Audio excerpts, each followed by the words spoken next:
I had one of my avid readers and watches our this as well. She'll be watching right now. So hello, I don't want to give out her name, but so she wrote to me, she said, I find it difficult to recognize if a need is relational or it needs to be fulfilled by me Mm. because we are so bound by systems, geography, societal understanding, and family.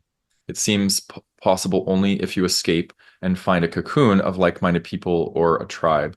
Is there a way to recognize what is relational and what is mine?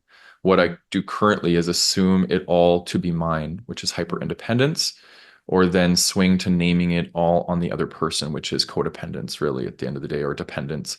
Mhm. So this sounds like me, which is probably why she follows my work, because this is very much I would assume this person has a disorganized attachment style because they ping pong between hyper independence and dependence.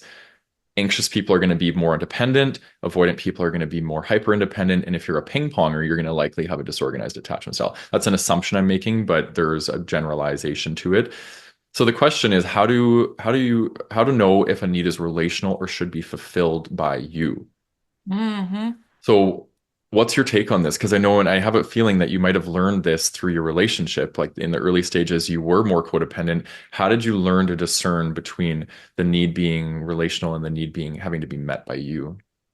So for me, what I've learned, my default is always to look at myself first. So I always then clean up my side of the street before I go right into like saying if it's his or mine. You know what I mean? Yeah. So that's really how I start. It's like, okay, let's say I feel triggered and upset by something. Mhm. First what I'll do is kind of look at like, okay, is this triggering situation hitting on an insecurity of mine?